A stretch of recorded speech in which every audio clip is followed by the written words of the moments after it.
بسم اللہ الرحمن الرحیم۔ شروع اللہ کے نام سے جو نہایت رحم کرنے والا ہے۔ دو شخصوں کو دیکھ کر اللہ تعالیٰ مسکراتا ہے۔ رسول اللہ صلی اللہ علیہ وآلہ وسلم نے ارشاد فرمایا، ایک وہ ہے جو سرد رات میں اپنے بستر و لحاف سے اٹھ کر وضو کرتا ہے اور نماز پڑھتا ہے تو اللہ تعالیٰ فرشتوں سے پوچھتا ہے، میرے بندے کو یہ تکلیف برداشت کرنے پر کس چیز نے ابارا ہے؟ فرشتے جواب دیتے ہیں کہ تیری رحمت کا امیدوار ہے اور تیرے عذاب سے ڈرتا ہے۔ اللہ تعالیٰ فرشتوں سے فرماتا ہے، گواہ ہو جاؤ، اس کی امیدیں پوری کر دی ہیں۔ کتاب کا حوالہ نیچے درج ہے۔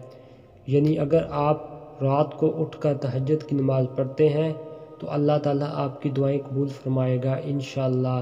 آپ سب دوستوں نے اس حدیث شریف کو زیادہ سے زیادہ شیئر کرنا ہے۔ السلام علیکم ورحمۃ اللہ وبرکاتہ۔